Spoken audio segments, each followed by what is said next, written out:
За сайн мэцхан нөө бүгдээр нь өглөө өдөр орой мэндийг хүргэе. Бид эргээд дараагийн хавчлаар уулзах гэж байна. За тэгээ өнгөрсөн 2 сар болохоор бас бичлэг үнэхээр оруулж амжсангүй. Яагаад вэ гэхээр та хэд маань гарчгаас харсанчлан тэтгэлэгний маань хугацаа дуусаад би ерөөхдөө диплом хамгаалалт, диплом бичиж эхлэх процесс руу гарсан болохоор нэлээд завгүй бөө шалгалж үлэхтэй ингээд гүгээд байла. Тэгээд өнөөдрийн бичлэгээрээ болохоор би сүүлийн 2 жилийн хугацаанд Солонгост амьдраад Солонгосын одоо шилдэг их сургууль буюу Сөүл их сургуульд мастер ийн хичээл үзээд мастер хамгаалах үйл явцдаа ерөөхдөө ямар хойсон хэцүү байсан хүнд байсан уу харамссан уу гэдэг ч юм уу те иймэрхүү мэдрэмжүүдэд та хэдэд хуваалцъя гэж хүссэн. Яа тэгэхээр одоо миний тэнцэж ирсэн засгийн газрын тэтгэлэг маань магистрт бол зөвхөн 2 жил байдаг. 2 жилийн маань хугацаа дуусаад тэтгэлэг маань дуусж байгаа. Гэхдээ манай техникийн хувьд болохоор би боловсролын удирдлага техникмээр сурж байгаа учраас нэмээд 9 кредит үзэх ёстой болоод тэгээ би дахиад нэг семестр сунгаад дараагийнхаа семестрт нэг хичээл үзээд тэгээ дипломаа бичих болсон байхгүй юу. Гэхдээ яг нэг үндсэн тэтгэлэг маань дуусж байгаа болохоор энэ тэтгэлэг дуусах хүртэл ерөөхдөө ямар хуу байваа, та хэдэд энэ тэтгэлгийг санал болгох уу, ямар сургуулиас санал болгох вэ гэдэг ч юм уу. Иймэрхүү айгүй хэрэгтэй зүйл ярих гад энэ бичлэгээ хийж эхлүүлж байна. Тэгээд юуны түрүүнд хамгийн түрүүнд та хэдтэй ерөөхдөө энэ засгийн газрын тэтгэлэг гэж яригадаад байгаа зүйлийн талаар бяцхан мэдээлэл өгөх юм бол Солонгосын засгийн газраас 100% одоо санхүүжилт өгж байгаа тэтгэлэг гэж ойлгож болно. Тэр бүх улсын иргэд хүсэлт гаргах боломжтой. За тэгээд яг мастер буюу миний тэнцсэн одоо төрөлд нь болохоор 2 жилийн тэтгэлэг 2 жилд сар болгоцдог байна. Сая 308 мянган вон. За тэгээ бас бус зардлагууд буюу одоо судалгааны санхүүжилт заримдаа авч болдог. За тэгээд топик ярианы шалгалтын жишээ нь өндөр оноо авсан сурагч байх юм бол семестрт 300 мянган вон өгнө гэдэг ч юм уу. Ерөөхдөө ийм айгүй юм мөнгөн дэмжлэг айгүй сайтай тэтгэлэг байхгүй юу. Тэгэхээр яг ийм стипендээ аваад тэтгэлгээ үн төлбөргөө сураад ирэнгүүт ялцчгүй хүн айгүй хичээлдээ анхаарч чадах завтай болж эхэлдэм байлээ. Тэр ямар ч сан энэ тэтгэлэгт 2 жилийн турш сураад тэтгэлэг маань ол дуусж байгаа. Гэхдээ дараагийн семестрт сунгахад болохоор технээс асууж болт юм байна л та. Тэгэхээр одоо жишээ нь би ингээд дараагийн семестр дахиад нэг семестр сунгах гэсэн юм аа. Би 2.5 жилээр магистраа төгсөх болсон юм аа. Тэгээд надад ямар нэгэн санал болгох тэтгэлэг байгаа юм болов уу гэж асуух хэрэгтэй юм байлээ. Тэгээд би технээс асуусан чинь надад за чи тэгвэл ингээд 3.8-аас дээш голчтой байх юм бол дараагийн семестрт ингээд сургууль технээс төлбөрийг ер нь бол ингээд бүрэн дагаа чамаа ингээд сургаж болоо гэдэг хариу өгсөн. Тэгээд азар би ч нөгөө тэтгэлэгт оюутан учраас ерөөсө би ми гарч болдоггүй.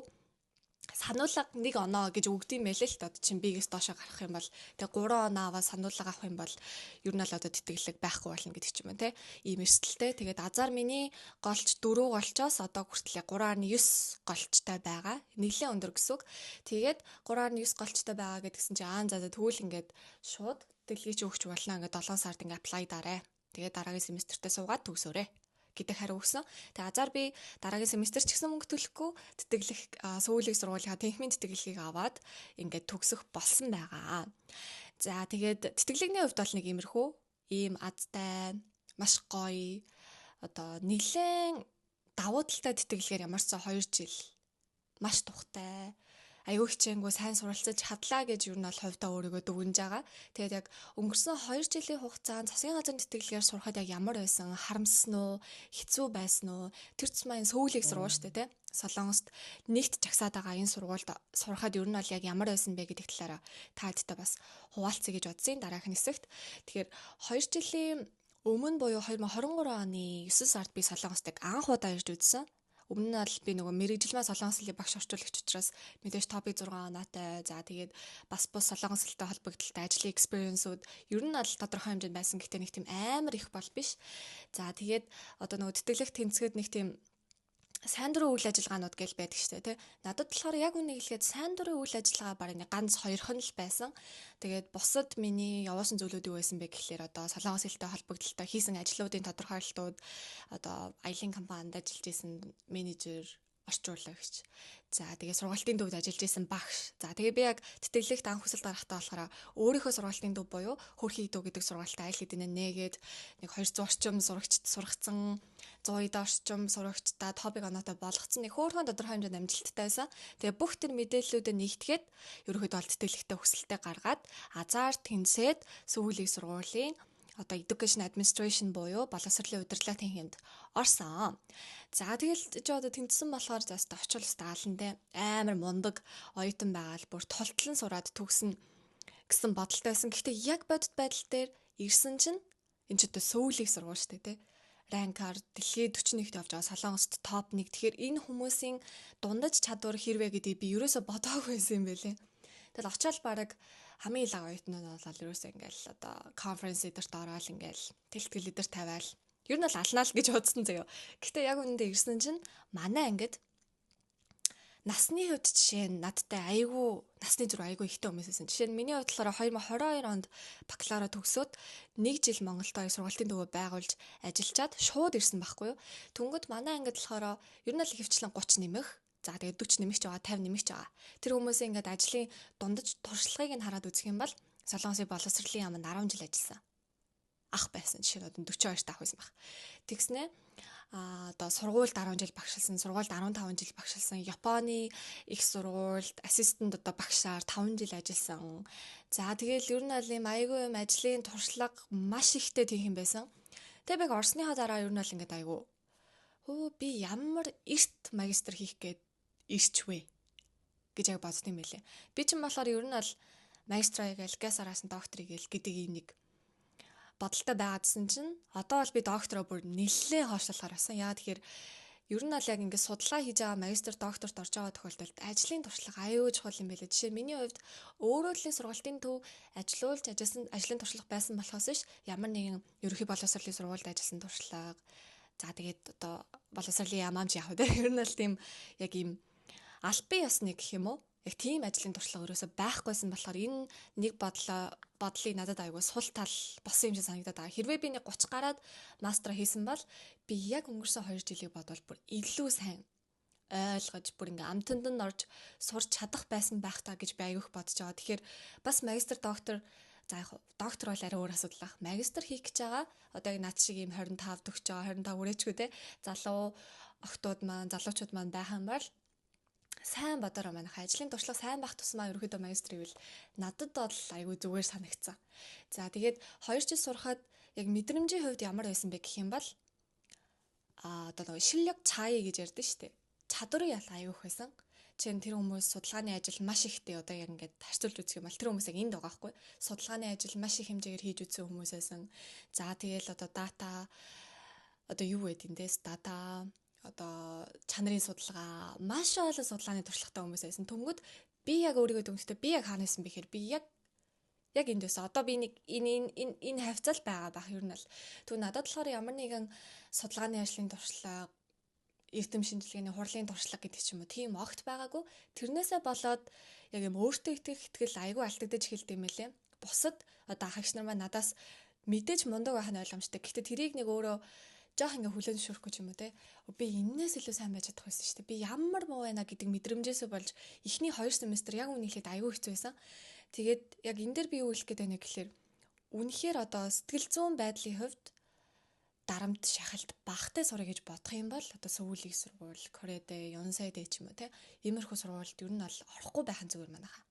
Маш их уйлна, маш их өөрийгөө муугар мэдрэн энд тэ магадгүй хувь болгоноос шалтгаалаад жоохон өөр байж магадгүй. Гэхдээ би энэ семестрт одоо яг адилхан те одоо Монголоос хамгийн мундаг гэж бид нарыг засгийн газрын тэтгэлгээр илгээж байгаа штэ. Засгийн газрын тэтгэлгээр одоо авч байгаа штэ. Тэнгүүд яг надтай хамт ирсэн босоод одоо оюутнуудаас ярилцлага аваад би яг хичээлийнхаа хүрээнд судалгаа хийж байгаа байхгүй юу?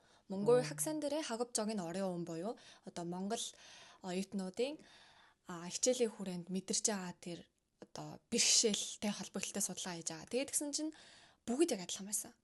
Ер нь л ингээд хичнээн ажлын туршлагатай лаг хүмүүс байсан ч гэсэн ийм чадварын ялгааг аюу их мэдэрсэн. Тэгээд ер нь бол маш их уйлсан, маш их шантарсан, 90 тойрныхоо хүмүүст шантарж байгаагаа аюу хуваалцсан гэдэг ч юм уу. Иймэрхүү тохиолдлууд аюу их байсан. Тэгэхээр хэрвээ яг ранк өндөр сургуульд орё, тэгээд тэр тусмаа юм тэтгэлгээр хариуцлагатай сурч төгсөё гэж бодож байгаа бол эхнээсээ бүх юм амархан байхгүй, бүх юм маш хэцүү байх юм байна гэдгийг ер нь аль жоохон төлөвлөж бодож ирэхгүй бол бас ингээд би өстө чадна, орчгол юм болоод бас далаад өгнө гэдэг ч юм уу те. Иймэрхүү майндсетээр ирэхээр өөртөө аюу хэцүү юм билээ.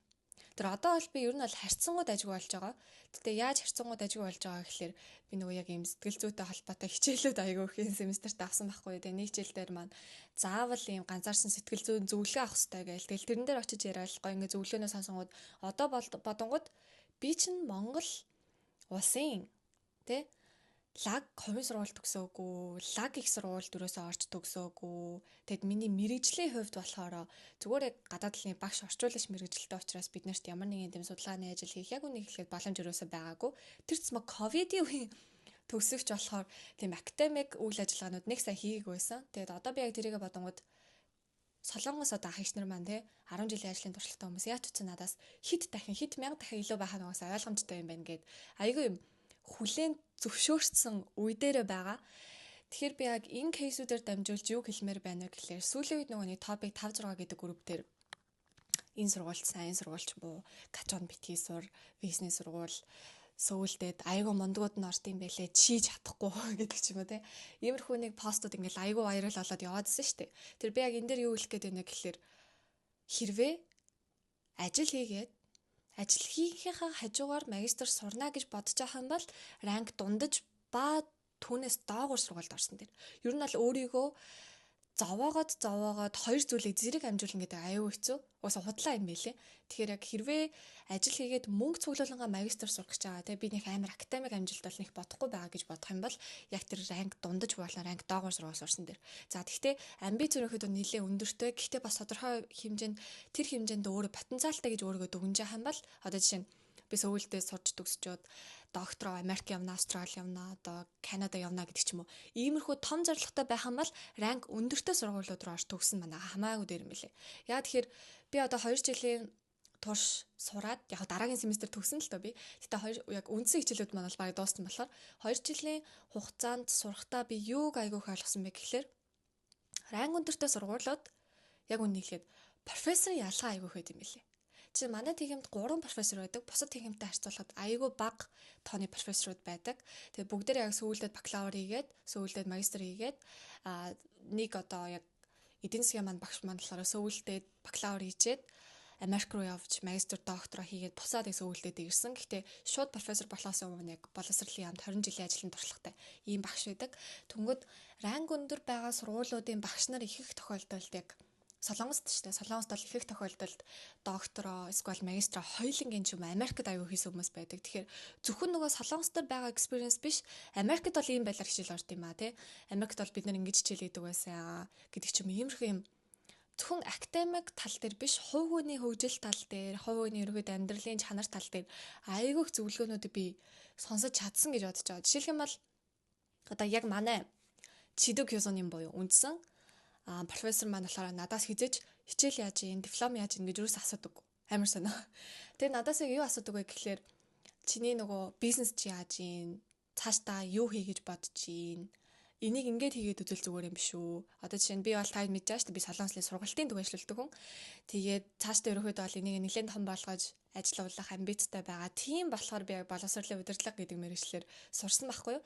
Тэгвэл манай профессор маань одоо болохоор надад чи Монголд ч юм бол ерөөсөө л ингээд Сөүлийг сургууль төгссөн гэдэг маш сайн харуулаа.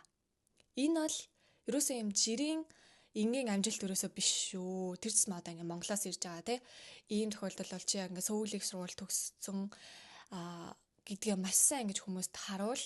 Тэгэж ингэж хүүхдүүдийг ерөнхийдөө бол өөртөө тат мэдээд чи энгийн хүнийг бодоо Солонгос хэлний сургуулийн дагуу хэд дахин илүү одоо ажиллуулж зааж чадна. Яа тэгэхээр одоо чи Сөүлийг сурвал миний дор төгсөө сурагчдаас гэдэг ч юм уу. Иймэрхүү урам зоригийн үгс надад бүр айгүй хэлсэн байхгүй. Тэгээ дээрэс нь хэцүү байгааз дээ. Гинт ирээл ингээд судалгааны ажил хийгээл шууд ингээд англи дээрч тавих шаардлагатай болоо солонгос хэл дээрч тавих шаардлагатай болоод чамд аль нь ч өөрийн чинь хэл биш байхад иймэрхүү зүйлс хийх ингээд айгүй хэцүү байгааз дээ гэдэг зүйлүүдийг айгүй их профессор маань ер нь бол хийлж айгүй дэмждэг байсан. Тэгээд жоохол тисчих, жоохол гүрийчих чи ингээд хангалттай их юм сурж байгаа. Тэгээд буцаж харин Монголдо очиод энийг ингээд бүх сурагчтай аюу сайн зааж ойлгуулаарай гэдэг ч юм уу. Яг ийм өгнүүдийг магадгүй би ранг дундаж эсвэл бүр амар одоо та хэдий маань яриад ажиллаа бизнес сургуулиуд гэдэг ч юм уу. Ийм сургууль сурсан бол яг ийм алтан зөвлөгөөнүүдийг сонсож чадахгүй байсан байхаа гэж би аюух бодсон. Тэгэхээр яг ранг гэдэг зүйлүүд Солонгост бас нэг хідэн хэмжигдэхүүн байгаа л та. Яаж ер нь рангийг нь гаргаж ийн олон улсынхаа бодоо Солонгост бас дотроо гаргаж байгаа ранг нараа өөр өгөх байхгүй жишээ нь бол улсаас хэр хэмжээний санхүүжилт авч ийн гэдгээс шалтгаалаад бас ингэж оноонууд өгөгддөг. Тэгэнгүүт яалтчгүй илүү өндөр рангтай сургуульд орж байгаа бол мэдээж чиний эзэмших боловсролын одоо стандарт хэмжээ бол хамаагүй сайжрах юм билээ. Тэгээд яг академик түвшин биш. Хувь хүний хөгжил тал дээр ч гэсэн нэлээд их зүйлсээ сурч авна. Жишээлх юм бол 90 тойрны хүмүүс маань тийм их ажлын мундаг туршлагатай лаглаг хүмүүс байнгут бүгдээр хичээл хийж байгаа байдал айгүй өөр хоорондоо. Тэгсэн мөрчлөө бүгдээр айгүй чанарын өндөр түвшинд одоо илтгэлээ тавиалтай судалгаа танилцуулангууд би яг тэндээс би ч одоо маргааш хийх штэ энийг те бас яг адилхан ингээл энэ дээр гарч зогсоол би ийм судалгаа хийлээ гэж танилцуулна штэ. Тэгэхээр тэр хүмүүсийн одоо ярьж байгаа тэр аргуудаас презентацийн бэлдсэн байдал гэдэг ч юм уу тиймэрхүү юмнуудаас хараад ингээ өөрийгөө сайжруулад эхлэнгүүт би бол өөрийгөө тэгж дүнж байгаа. Би сүүлийн 2 жилийн хугацаанд 20 жил сурч чадаагүй зүйлүүдийг ер нь сурч чадсан гэж бодож байгаа.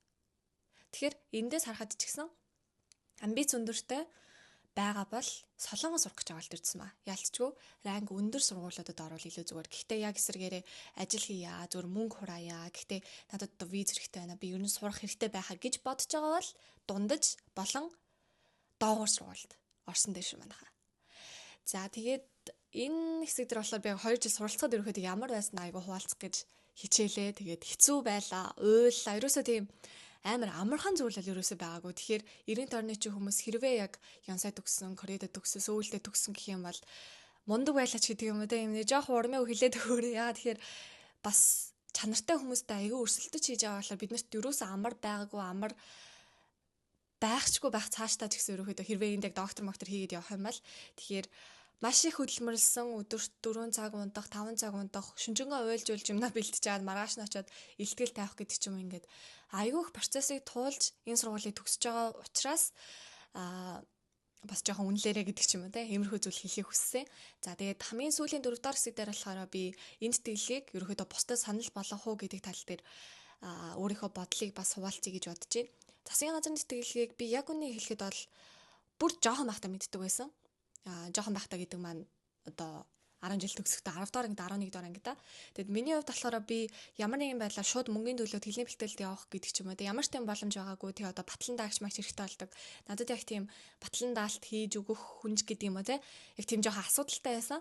Тэгээд би 12 дахь ангид болохоор би яг урлагийн тэтгэлгээр буюу одоо таад мэддэг гэж магадгүй. Аамаа гэдэг тэтгэлээ байдаг байсан шүү дээ. Тэр тэтгэлэгт өгөөд кино найруулагчийн мэрэгжилд өгөөд тэгээд миний ерөөхдөө яг нөгөө явахыг хүссэн салбар маань уг нь шал өөрөөсөн. Тэгээд кино найруулагчийн тэтгэлэгт мэрэгчлэр тэтгэлэг төсөлт гаргаад ер нь бол тэнцээгүй. Тэгээд ялцчгүй манай үед чинь буюу одоо би чи 2018 оны төгсөж байгаа хгүй. Тэр үед бол gap year-мэр ангид нэг ганц хөөхт мөхтөл авна уу гэхээс биш ерөөсөө тийм илбэг дэлбэг одоо шиг ерөөсөө байгаагүй.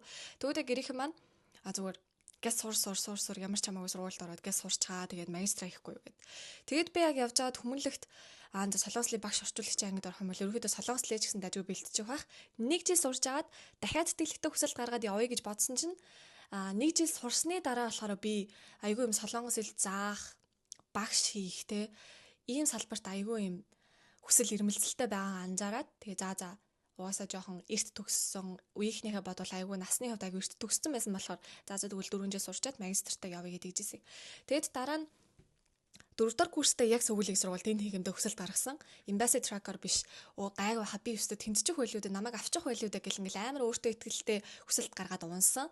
Тэгээд төгсчөөд 1 жилийн дараа буюу 2023 оны тэтгэлэгт тэнцээд яг ирсэн байхгүй юу. Тэгэхээр яг энэ тэтгэлгийн хувьд миний хувьд бол би энэ тэтгэлгийг авахтаа яг хамгийн шилдэг сургуультаа сурмаар байсан. Тэрсмээ солонгос сурж байгаагийн хувьд ерөөхдөө яг солонгосын номерны хүүхдүүд яаж хичээлээ гэдэг, яаж хичээлдэг юм байна, багш нар нь ямар байдаг юм байна гэдэг яг орчинд нь би айгүй орж туршлагатай болохыг хүсэж исэн болохоор би хизээч яг дундад сургууль руу өгөө тэнцэн чамаагүй дээ дундад сургууль руу өгье гэдэг бодол надад бүр яг үнийг хэлэхэд нэг ч удаа орж ирж байгаагүй. Сөүлдээ хизээ тэнцэн тэр өдөр бараг тэтгэлэгтэй одоо ингээд сургууль руугаа явъя да гэж бодож исэн. Тэгээд яг 2 жил яг мастертаа хүсэлт гаргасны эцэст яг сүүлийн сургуульд 2023 оныхоо тэтгэлгээр тэнцээд 9 сард ирсэн гэсэн үг. Тэр миний хувьд бол яг нэг тийм энгийн тэтгэл өрөөсөө байгаагүй. Би энэ тэтгэлийг авч чадахгүй бол ер нь бол яг солонгост ирч чадах уу үгүй юу гэдэг хэмжээнд байсан учраас надад бол айгүй үнцэнтэй айгүй гоё тэтгэлэг байсан. Тэгэхээр би энэ тэтгэлэгт яг хүсэлт гаргаж байгаа, хүсэлт гаргах гэж төлөвлөж байгаа энэ бичлэгийн маань үзэж байгаа одоо дагагчдаа хэлэхэд бол амархан тэтгэлэг өрөөсөө биш. Одоо энэ тэнд болохоор нэг тийм засгийн газрын тэтгэлэгт топик 3 оноотой байсан чи тэнцэж чадна яг чи ирж уулзаараа гэдэг ч юм уу. Ийм маркетинг явдаг шүү дээ. Гэхдээ яг үнийг хэлэхэд энэ тийм амархан тэтгэлэг биш. Тэр тусмаа сүүлийн үед одоо энэ тэтгэлгийг мэдж байгаа, хүсэлт гаргах гэж байгаа хүмүүс ихсэх тусмаа энэ тэтгэлэг жоох хэцүү болоод байгаа. Шалгуур одоо өндөрсөд байна гэсэн үг шүү дээ. Тэгээд эн чинь олон улсын хүмүүс өгж байгаа, зөвхөн монголчууд өгж байгаа тэтгэлэг биш учраас мэдээж ерөөсөө амархан тэтгэлэг биш. Хоёрт энэ тэтгэлгээр Сөүлийг сургууль сурна, Ёнсыг сургууль сурна, одоо Кореэд сурна, энэ Skyтэй 3 одоо KAIST бас ороод ирсэн. KAIST ийм сургуулиудад сурна гэдэг нь өөрөө одоо бас яг адилхан. Ерөөсөө амархан зүйл биш. Тэтгэлэгт тэнцлээ гэж бодоход яг энэ одоо суралцах процесс маань өөрөө бас айгүй том үе шат байгаад байгаа болохоор тэгэхээр энэ тэтгэлэг бол чамд айгүйх боломжийг олгоно. Зөвхөн академик амжилт биш. Чи Солонгосын мундаг, лаг, том мэрэгжлийн профессоруудтай шууд хичээлийг үзэх боломж олгоно. Тэр хүмүүстэй одоо юм ганцаардсан зөвлөгөө авах боломж олгоно. Чамд маш их боломжийг олгож байгаа. Тэгэхээр би ойлаа энэ тэтгэлэгт ямар хүмүүс тэнцээсэй гэж үздэг вэ гэхэлэр яг одоо тэтгэлэгний талаар нэлээд мэдээлэл сайтай байгаа. Би энд тэнцэн гэж өөрийгөө бодож байгаа хүмүүсийг аль болох тэнцээсэй гэж би хүсдэг. Тэгээд энэ тэтгэлэгтээ тэнцэж суралцаад ирснийхаа дараагаар яг Монголынхаа салбарт ажиллаасай гэж бас айгүй хүсдэг. Тэгэхээр энэ тэтгэлгийг бол би яг айгүй мундаг сурагчдтай айгүй санал болгох айгүй дуртай ийм тэтгэлэг байна. Хойлоо жоохон бэлтчих юм бол тэнцчих байхаа гэдэг ч юм уу те. Тэгээд яг энэ тэтгэлгийн жоох юм нэг ашиг л гаргах хүмүүс тэнцээсэй гэж би бол жоохон хувьдаа хүсдэг. Тэгэхээр хэрвээ чи өөрийгөө яг Солонгос засгийн газрын тэтгэлгээр суралцах эрэхтэй те би солонгос хэлний дуртай, би солонгос хэлийг ийм мундаг хэмжээнд ганцаараа ингэж эзэмшсэн, би ийм мундаг сурсан, одоо би энэ мэрэгчлээ дэвшлүүлээд эргээд Монголдо одоо би ийм бизнес хийгээд би ингэж төрдөө ажиллаад эцэст нь маш олон хүмүүст үнцэн бэлгэлсэн ажил хөдөлмөр эрхэлмээр байна гэж бодож байгаа бол яг 100% өөртөө итгэлтэйгээр энэ тэтгэлэгт хүсэлт гаргаасаа гэж хүсэж байна. Тэгээд тун удахгүй 9 сард бакалаврын эсэлтүүд эхэлнэ. Бакалаврын тэтгэлгүүд. Тэгээд магистр, доктор болохоор 2 сард эхэлдэг. Тэгэхээр одооноос та хэд маань хэрвээ солонгос тэтгэлгээр сурах гэж бодож байгаа юм бол яг өнөөдрөөс эхлээд солонгос хэлээр сурч эхлээрэй гэж би хүсэж байна. Монголдо байгаа сурагчид маань аль болох Монголдо сураад топик оноогоо аваад тэтгэлэгтээ хүсэлт гаргах юм бол бүр илүү давуу талтай болдог. Тэгэхээр яг эцсийн үр дүнд бүгдээрээ дүгнээд хэлэх юм бол хилээсэн сураараа яг өнөөдрөөс эхлээд яг одооноос эхлээд одоо ингээс YouTube орж аваад Канадаараа Korean alphabet гэж хайж агаад яг өнөөдрөөс эхлээд сураарай. Тэгээд яг яагаад би энэ тэтгэлэг тэнцэх ёстой вэ гэдгийг өөрөө сайн хэрэгцүүлээ бодоод үзэх юм бол тэртээ тэргүй эссе бичих одоо тэр personal statement, study plan бичих бол ерөөсөө төвхтэй асуудал биш. Харин ч миний хувьд бол би тэрийг бичиж байхдаа ингээд айгүй юм аз жаргалтай байсан. Яг хэрвээ би үнэхээр энэ тэтгэлэгтээ тэнцээд явчих юм бол нэрэл ийм юмнууд хийхийг хүсэж ин да гэдэг ийм айгүй юм хүсэл эрмэлзэлтэйгээр бичижсэн болохоор хэрвээ чиний шалтгаан тодорхой байх юм бол эссе бичих ерөөсөө хэцүү биш. Материал бэлдэх ерөөсөө хэцүү биш. Тэгэхээр ямар ч сан 100% зорилгоо тодорхойлоод энэ тэтгэлэгт олон монгол хүмүүс магистр, доктор, бакалавр үн төлбөргөө солонгостой юм тайвантай ажил хийхгүйгээр суралцаад эх орондоо ирээд хөгжүүлээсэй гэж би бол хувьдаа хүсэж байгаа. За би арай урт ярьчлаа 23 минут орчим ярьчлаа. Тэгээд яг 100% 2 жилийн хугацаанд мэдэрсэн зүйлсээ нэг бүрчлэн хүмүүс хуваалцаж чадахгүй. Тэгэхээр ингээд YouTube-ийг видео болоод оруулах юм бол та хэд маань магадгүй хөөрхий идүүгээс маань хараад ч гэсэн орж ирж байгаа хүмүүс байгаах. Тэгэхээр ямар ч сан миний хувьд л эцсийн байдлаар дүгнэхэд энэ 2 жилийн хугацаа бол надад маш их боломжийг олгосон, маш их амжилтыг одоо дагуулсан, аюул гой үр бүтээлтэй. Ер нь бол энэ 20 хэдхэн жилийн маань амьдралд аюул хэрэгтэй 2 жил байсан. Тэгэхээр та хэд ч гэсэн яг энэ мэдрэмжийг мэдрээд яг ингэж гой хөгжөөсэй гэж хүссэн учраас энэ бичлэгийг оруулсан. За ямар ч ингэж тэгвэл өнөөдрөө маань бичлэгтэй хамт байсан та хэдэд маш их баярлалаа. Хэрэгтэй байсан байх гэж найдаж байна. Тэгэд яг энэ бичлэгийн маань үзээд ямар мэдрэмж авсан, тэтгэлэгт хүсэл гаргана гэж шийдсэн үгүй юу гэдгийг комент секцэд үлдээгээд өгөөрэй. За тэгээ нэмэлтээр зар сурталчилгаа гэхгүй нэмэлтээр би Монголдо 2 сарын хугацаанд очиж танхимаар хичээлээ заах болж байгаа. Тэгээ нөгөө Монголтай холбогдлолтой судалгааны ажил хийж байгаа болохоор диплома бичингээ хажуугаар нь бас ажиллаж байгаа дэрий гэж бодоод тэгэхээр та хэд маань хэрвээ миний заах танхимын сургалтуудад суралцах хүсэх юм бол хөөрхий идүүрөө маань бичээд мэдээлэл авах бүрэн боломжтой. Тэгээ манай хөөрхий идүүдээр маш олон хөтөлбөрүүд хичээлж байгаа. Цахим одоо 2 сард бол танхимаар бас хичээлэх нь байна. Тэр Солонгосоос сурч эхлэе гэж бодож байгаа бол хөөрхий идүүтэй маань заавал холбогдоорой гэж хүсэж байна. За тэгвэл хэдүүлээ удахгүй дараагийнхаа бичлэгүүдээр уулзъя. Одоо ерөнхийдөө хичээл маань амарч болохоор дайжгүй бичлэгийг амжих гэж бодож байна. За ингээд өнөөдрийн маань бичлэгтээ хамт байсан та хэдэд маш их баярлалаа. Хэрэгтэй байсан байх гэж найдаж байна. Ингээд хэдүүлээ дараагийнхаа бичлэгээр уулзцгаая. Bye.